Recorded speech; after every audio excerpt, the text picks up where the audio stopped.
Hello friends, welcome back to our channel. இந்த video பார்த்துட்டு இருக்க எல்லாருக்கும் பெரிய வணக்கம். இந்த வீடியோல நம்ம என்ன பார்க்க போறோம் அப்படினா எக் குவாலிட்டியை இம்ப்ரூவ் பண்றதுக்கு ஒரே ஒரு ஃப்ரூட் இது வந்து எங்க கிடைச்சாலும் நீங்க வந்து அடிக்கடி வாங்கி சாப்பிடுங்க. அது என்னன்றதை பார்க்க போறோம். பீரியட்ஸ் ரெகுலரா இருக்கு, ஃப்ளோ நல்லா இருக்கு, ஹஸ்பண்டுக்கு ஸ்பெர்ம் டெஸ்ட் எல்லாம் நார்மல்னு சொல்லிட்டாங்க. எனக்கு PCOD இல்ல, எல்லாமே நார்மலா இருக்கு, ஆனா பிரெக்னன்ட் ஆக முடியல அப்படின்றவங்க எக்கோட குவாலிட்டியை இம்ப்ரூவ் பண்ண தான் ட்ரை பண்ணணும். ஏன்னா எல்லாம் நார்மலா இருக்கு அப்படினா எக்கோட குவாலிட்டி கம்மியா இருந்து பிரெக்னன்ட் தள்ளி போறதுக்கு தான் நிறைய வாய்ப்பு இருக்கு.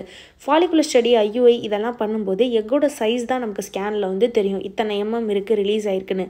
ஆனால் அதோட குவாலிட்டி, அந்த எக் எவ்வளோ தரமாக இருக்குது அப்படின்றது நமக்கு அந்த ஸ்கேனில் வந்து தெரியாது. ஸோ எக்கோட குவாலிட்டி வந்து ஃபாலிகுலர் ஸ்டடி ஃபெயில் ஆகுது அப்படின்றவங்க, ஹஸ்பண்ட்க்கு நார்மலாக இருக்குது, எனக்கு PCOD இல்லை ஆனாலும் குழந்தை தள்ளி போகுதுன்றவங்க எக்கோட குவாலிட்டியை தான் நீங்கள் இன்க்ரீஸ் பண்ணணும். ஸோ ஒரு நார்மலாக ஒரு பேலன்ஸ்டான ஒரு ஹெல்த்தியான டயட் இருந்தாலே உங்களுக்கு எக்கோட குவாலிட்டி வந்து இன்க்ரீஸ் ஆகிடும். ஒரு குறிப்பிட்டது என்ன அப்படின்னு பார்த்தீங்கன்னா, ரீசண்டாக வந்து பார்த்திங்கன்னா அவ்வளோ பெனிஃபிட் இருக்குது அப்படின்னு நான் தெரிஞ்சுக்கிட்டேன் எக்கோட குவாலிட்டி இம்ப்ரூவ் பண்ணுறதுக்கு. இதை பற்றி நான் நிறைய வீடியோஸில் சொன்னது கிடையாது. அது என்ன அப்படின்னு பார்த்தீங்கன்னா அவகேடோ. ஸோ நம்ம அவகேடோன்னு சொல்கிறோம்ல, பச்சை கலரில் உருண்டையாக இருக்கும், பார்க்க வந்து இந்த பேரிக்காய் ஷேப்பில் இருக்கும், ஆனால் அது கொஞ்சம் ஷைனிங்காக ரொம்ப பச்சை பசேல்னு இருக்கும் அவகேடோ. இது வந்து பார்த்திங்கன்னா இப்போ நிறையவே நம்ம ஊர்லலாம் பார்த்திங்கன்னா அங்கங்கே நிறையவே கிடைக்குது. இந்த அவகேடோ அப்படின்றது இப்போ ரீசெண்டாக பார்த்திங்கன்னா நிறைய பேருக்கு அதை பற்றி தெரிஞ்சிருக்கும். டயட்டில் இருக்கிறவங்களாம் பார்த்திங்கன்னா அதை பற்றி நிறைய கேள்விப்பட்டிருப்பீங்க. இந்த அவகேடோ அப்படின்றது பட்டர் ஃப்ரூட் அப்படின்னு சொல்லுவாங்க. இதில் வந்து எதுக்கு பட்டர் ஃப்ரூட் அப்படின்னு சொல்கிறாங்கன்னா, இது வந்து பார்த்திங்கன்னா ஒரு நீங்கள் வந்து எப்படி சொல்கிறது, ஒரு எண்ணெய் பிசுக்கு இருக்கக்கூடிய ஒரு வளவளப்பாக இருக்கக்கூடிய ஒரு மாவு மாதிரி தான் அதோட டெக்ஸ்சர் வந்து இருக்கும். நீங்கள் சாப்பிட்ருக்கீங்களான்னு தெரியல எத்தனை பேர். கொஞ்சம் வந்து கசப்பாக இருக்கும் இந்த அவகேடோ. நீங்கள் அதை உள்ளே உரிச்சு பார்த்தீங்க அப்படின்னா ஒரு மாம்பழத்தை, நல்லா பழுத்த மாம்பழத்தை நீங்கள் உரிச்சிங்கன்னா அப்படி உங்களுக்கு உள்ள மாவு மாதிரி இருக்கும். அந்த மாதிரி வளவளப்பாக தான் அதோட ஃப்ரூட் வந்து இருக்கும். இது வந்து பார்த்திங்கன்னா ரொம்ப இனிப்பாக இருக்காது, கொஞ்சம் துவர்ப்பு அண்டு கொஞ்சம் கசப்பு கலந்த மாதிரி இந்த அவகேடோ வந்து இருக்கும். இது வந்து பார்த்திங்கன்னா நம்ம ஊரில் இப்போ ரீசெண்டாக நிறையாவே கிடைக்கிது. கொஞ்சம் மெயினாக இருக்கக்கூடிய ஒரு பெரிய கடைகளில் இல்லை ஃப்ரூட் ஷாப்லலாம் பார்த்திங்கன்னா இந்த அவகேடோ வந்து கிடைக்கிது. நீங்கள் உங்களுக்கு கிடைக்குதுன்ற பட்சத்துக்கு நீங்கள் ரொம்ப தேடி சாப்பிட்ணுன்னு கிடையாது. நீங்கள் சாப்பிடக்கூடிய green vegetables, seeds, pumpkin seeds, கீரை, இதிலேயே பார்த்திங்கன்னா இந்த ஃபோலிக் வந்து நிறையா இருக்கும். ஆனால் இது வந்து பார்த்திங்கன்னா இந்த அவகேடோன்றது இன்னும் ஒரு படி மேலே போய் உங்களுக்கு ஃபோலிக் நிறையா இருக்கக்கூடியது. ஸோ மெயினாக வந்து பார்த்திங்கன்னா எக்கு குவாலிட்டி இன்க்ரீஸ் பண்ணுறதுக்கு நமக்கு ஃபோலிக் தான் வேணும். அது வந்து இந்த அவகேடோவில் நிறைய இருக்குது. அது மட்டும் இல்லாமல் குட் ஃபேட்டும் இதில் வந்து நீங்கள் நிறையா இருக்குது. ஸோ முடிஞ்ச அளவு உங்களுக்கு எங்கேயாவது கிடைக்கிது அப்படின்னா அந்த அவகேடோ வந்து இன்க்ளூட் பண்ணிக்கோங்க.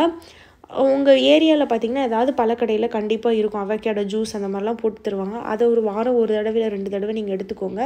இல்லை கிடைக்குதுன்ற பட்சத்தை நீங்கள் வாங்கி வச்சுட்டு யூஸ் பண்ணிக்கலாம். இது எப்படி யூஸ் பண்ணுறது அப்படின்னு பார்த்திங்கன்னா, மெயினாக வந்து இந்த அவகேடோவை வந்து ஃபாரின்ஸ்லாம் எப்படி யூஸ் பண்ணுவாங்க அப்படின்னா, அவங்க வந்து இதை சாலட் மாதிரி தான் எடுப்பாங்க. இல்லைனா டோஸ்ட் இருக்குது பார்த்திங்களா, ப்ரெட்டு சாண்ட்விட்சு, அதுக்கு நடுவில் எக்குக்கு பதிலாக அது வந்து என்ன பண்ணுவாங்கன்னா வெங்காயம், தக்காளி, மல்லி இதெல்லாம் கட் பண்ணி போட்டு, உப்பு போட்டு, லெமன் போட்டு, இந்த பட்டர் ஃப்ரூட் சொல்கிறோன்னா இந்த அவகேடோவை வந்து நீங்கள் அதை மட்டும் ஸ்கூப் பண்ணி எடுத்து அதை வந்து நல்லா அந்த வெங்காயம், தக்காளி, மல்லி, லெமன் ஜூஸோடு மிக்ஸ் பண்ணிங்கன்னா உங்களுக்கு ஒரு எப்படி சொல்கிறது, ஒரு சால்சா மாதிரி கிடைக்கும். அதாவது ப்ரெட்டோடலாம் எடுத்து சாப்பிட்றது, சப்பாத்தியோடு எடுத்து சாப்பிட்லாம், அந்த மாதிரி உங்களுக்கு கிடைக்கும். அதை வந்து நீங்கள் வந்துட்டு ப்ரெட்டோடு வச்சு சாப்பிட்லாம், சப்பாத்தியோடு வச்சு சாப்பிட்லாம், தோசையோடு வச்சு சாப்பிட்லாம், இல்லைனா ஸ்மூத்தியாக நீங்கள் எடுத்துடலாம். ஒரு அரை வாழைப்பழம், ஒரு அரை அவகேடோ, அதுக்கப்புறம் பார்த்திங்கன்னா நல்லா ஒரு பெரிய டம்ளரில் தண்ணி ஊற்றிட்டு நல்லா மிக்ஸ் பண்ணிவிட்டு நீங்கள் எடுத்துக்கலாம் காலையில் பிரேக்ஃபாஸ்ட் அப்போது. ஸோ இந்த அவகேடோ வந்து பார்த்திங்கன்னா மெயினாக ஸ்மூத்தி இல்லைனா வந்து இந்த மாதிரி சாலடோடு தான் எடுப்பாங்க. இது நம்ம ஊர் சமையலுக்கு வந்து பார்த்திங்கன்னா இந்த பழத்தை வந்து நம்ம யூஸ் பண்ண முடியாது. ஸோ இந்த மாதிரி நீங்கள் ஏதாவது எடுத்துக்கோங்க. இல்லை வெறும் வாயில் உங்களுக்கு சாப்பிடுவோம், எனக்கு ஒன்றும் பிரச்சனை இல்லை, கசக்கலைன்னா நீங்கள் எடுத்துக்கலாம். ஸோ வாரம் 2 நாள் 3 நாள் தொடர்ந்து எடுங்க. எக்கு குவாலிட்டி இன்க்ரீஸ் பண்ணுறதுக்கு ரொம்ப ஹெல்ப் பண்ணும். கிடைக்குதுன்ற பட்சத்துக்கு மிஸ் பண்ணாமல் எடுங்க. இதுக்காக தான் இந்த வீடியோ. அண்ட் இந்த வீடியோ பார்த்த எல்லாருக்கும் ரொம்ப நன்றி. இப்போ அவகேடோ கிடைக்கல அப்படின்னா அது போக நிறைய உங்களுக்கு வந்து பாதாம் இருக்குது, எக் இருக்குது, நெல்லிக்காய், கொய்யா, அதுக்கப்புறம் பார்த்திங்கன்னா பூசணி விதை, அதுக்கப்புறம் பார்த்திங்கன்னா flax seed, chia seeds, mutton soup, fish, இந்த மாதிரி நிறையா பச்சை காய்கறிகள், பச்சை பயிறு, காராமணி, இதெல்லாம் பார்த்திங்கன்னா ஃபோலிக் நிறையா இருக்கக்கூடியது. இதுவும் உங்கள் ஃபுட்டில் வந்து நீங்கள் சேர்த்துக்கலாம். அண்ட் இந்த வீடியோ பார்த்த எல்லாருக்கும் ரொம்ப நன்றி.